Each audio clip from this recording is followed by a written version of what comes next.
Degree का होता है। एक इंटीरियर एंगल। 4 इंटीरियर एंगल होते हैं। Yes, sir. ऐसे होते हैं रेक्टेंगल के वो बराबर होते हैं। Yes sir. वो बाइसेक्ट में rectangle so bisect main verb की फर्स्ट फॉर्म में ऐसे ही लग जाएगा इसके साथ प्रेजेंट कंटीन्यूअस में।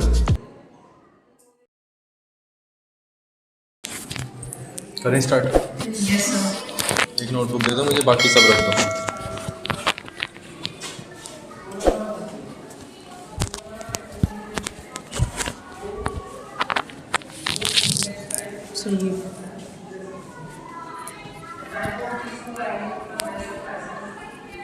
ये ऐसे लिखवाया गया है कि सम ऑफ द क्वाड्रिलेटरल इज 360। इसमें इसे ठीक करें, सम ऑफ द एंगल्स है, sum of the angles of quadrilateral. ठीक है चलो। When linear pair is formed, जब एक लीनियर पेयर बनता है कहीं लाइन पे, यस सर। ठीक है, तो सम क्या होता है उन दोनों एंगल्स का? Sir 180 degree. 180 degree. Right angle होता है हमारे पास, यस सर। उसका एक इंटीरियर एंगल कितने डिग्री का होता है? एक इंटीरियर एंगल। 4 इंटीरियर एंगल होते हैं Yes, sir. रेक्टेंगल। एक इंटीरियर एंगल कितने डिग्री का होता है? Sir may be 90 degree.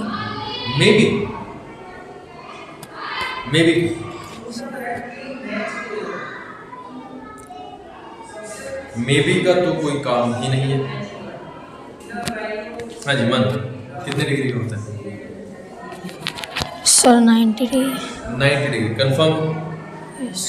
Confirm? Yes sir. Diagonals जो होते हैं रेक्टेंगल के, उनकी प्रॉपर्टी क्या होती है? डायगोनल्स। एक दो प्रॉपर्टी बता दो डायगोनल्स की, रेक्टेंगल के डायगोनल्स की प्रॉपर्टी। उन रेक्टेंगल के डायगोनल्स उनकी दोनों साइड इक्वल होंगे। दोनों साइड?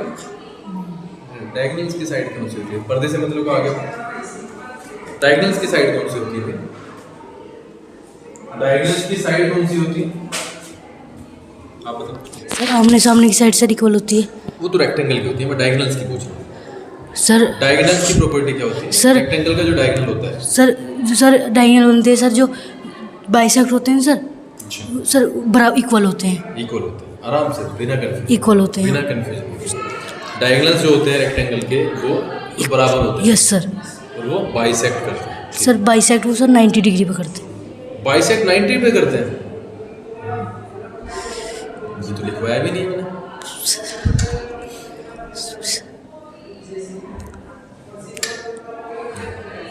बस डायगोनल इक्वल होते हैं, बाइसेक्ट करते हैं। Yes sir. ये किसने बता दिया? गलती। रोम्बस के डायगोनल की प्रॉपर्टी क्या होती है?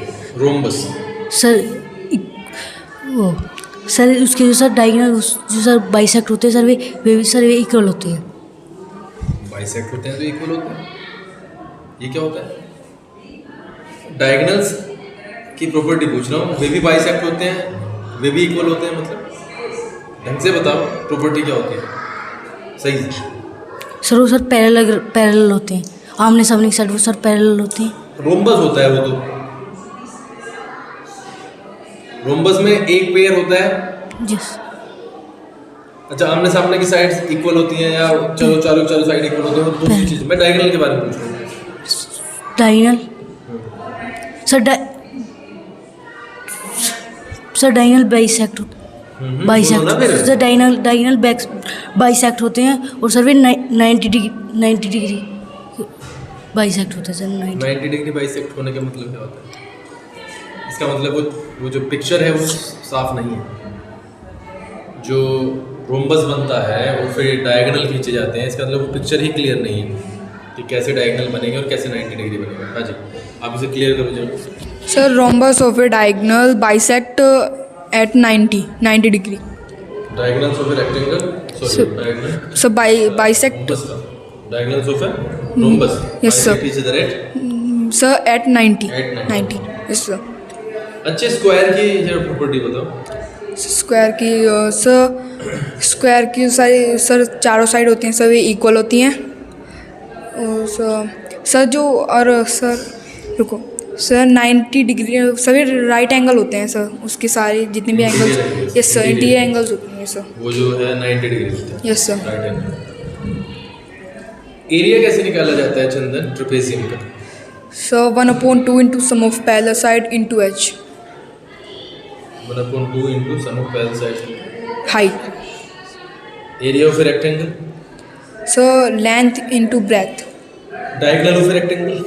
So under root length square plus breadth square. Rohit square का एरिया? स्क्वायर का सर अंडर रूट नहीं सर, किया ही नहीं, कुछ नहीं किया, नथिंग। स्क्वायर का एरिया शर्म कर थोड़ी। Side square sir. फिर कब से पढ़ते आ रहे हैं? इसमें कोई कंफ्यूजन का काम है? No sir. जो बिना मतलब का प्रेशर अपने दिमाग को उड़ रखा है। दिमाग चलाना है, रटना नहीं चलाना कि रट्टा मार दिया और कर दिया काम। Area of a parallelogram? Sir base into height. Area फिर triangle? Area of a triangle sir 1/2 base into height. Area of a rhombus? Area of rhombus 1/2 diagonal 1 multiply diagonal 1/2 into diagonal 1 into diagonal 2. Area of a circle? area of circle sir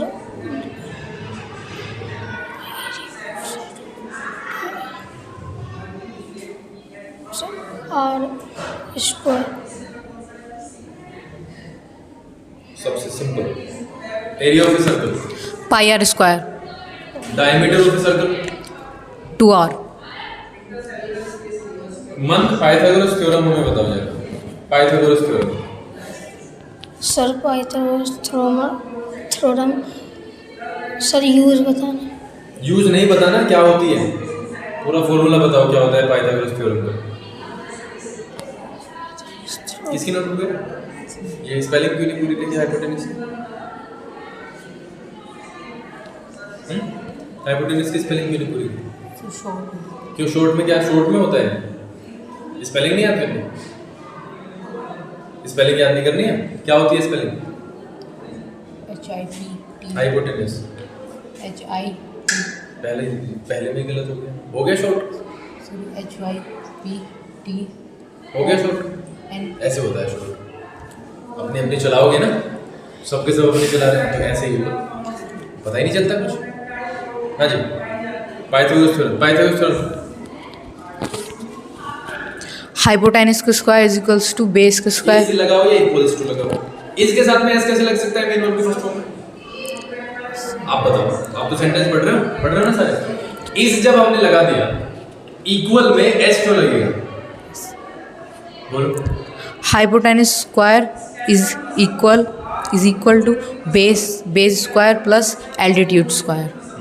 Heron's formula बताओ भाई मन। Heron's formula? Heron's formula हम triangle का area निकालने के लिए एक formula use करते हैं, हेरोन्स फॉर्मूला, उसको हमें बताओ। ट्राइंगल क्या होता है Rohit? Sir area of a triangle area triangle sir under root s बराबर कोई निशान is equal to under root s bracket में एस ब्रैकेट क्यों लगा रहे हैं? इनटू लगाओ ना। S into s minus a into s minus b into s minus c. S क्या होता है? Sir s where stands for, यहाँ पे मैंने लिखवाया था where S stands for. Where stands for Stands for what? Where S stands for किसके लिए? सर ए प्लस ये अगला पॉइंट थोड़ी ना है। वेयर एस स्टैंड्स फॉर ये अगला पॉइंट थोड़ी है यार, पूछ लिया करो। हाँ, where S stands for, S का मतलब क्या होता है यहाँ पे? असिस्टेंट तो मैंने लिखवाया ना where S stands for. Sir सप्लीमीटर क्या सर? एस का मतलब सर सेमीमीटर। सेमी भी है, सेमी पेरीमीटर होता है। ये sir semi perimeter. Semi perimeter का फॉर्मूला क्या होता है अगर ट्रायंगल की बात करें? Sir semi perimeter is equal to A plus B plus C upon A square. A square A plus B plus C upon A square. गलत लिख रखा है? सही उन्होंने कहा था, हमने सही लिखा था। क्या लिखा था? हमने a plus B plus upon sir a लिखा था। दोबारा is equals to a plus is equals to, फिर से is किससे सीख रहा है? इज इक्वल्स किससे सीखा है? इंग्लिश में तुम्हें पता नहीं है, ग्रामर चल रही है इतने बड़े लेवल पे, इसके साथ में मेन वर्ब की फर्स्ट फॉर्म में ऐसे ही लग जाएगा, इसके साथ प्रेजेंट कॉन्टिन्यूअस में। अरे प्रेजेंट कॉन्टिन्यूअस में एस या एस लगता है कि मेन वर्ब की फर्स्ट फॉर्म के साथ? वो डूडस वाले वाक्य होते हैं कि नहीं? सेमी पैरामीटर का फॉर्मूला क्या होता है? a plus b plus c upon a। दोनों लिखो। बोर्ड पे जब मैंने लिखा था तो क्या लिखा था, ये भी नहीं समझ आया होगा ना, जो तुम्हें एक दूसरे से सर पूछने की जरूरत पड़ी। सर 2 लिखा था सर, अपॉन 2 लिखा था ना, यस सर। फिर तुमने ए स्क्वायर क्यों पढ़ा?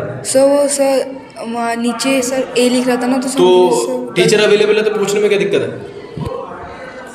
टीचर अवेलेबल है तो पूछने में दिक्कत क्या है? अपने आप ही लगा दोगे कुछ ना कुछ फॉर्मूला। अगर ये एग्जाम में आएगा सवाल तो ए स्क्वायर से करोगे फिर? अरे यार करोगे भाई, जब तुमने ए स्क्वायर लिखा है और दूसरे को भी बताया तो ए स्क्वायर से ही होगा, तुम्हारा ए से हो जाएगा। ठीक है, बहुत बढ़िया चल रहा है मामला, कहानी तुम्हारी बिल्कुल परफेक्ट है। ठीक है, तुम किसी की सुनते तो हो नहीं, तुम्हें 25 बार कहा है कि जो भी कोई कंफ्यूजन है तो पूछो, उसके बावजूद तुम्हारे हालात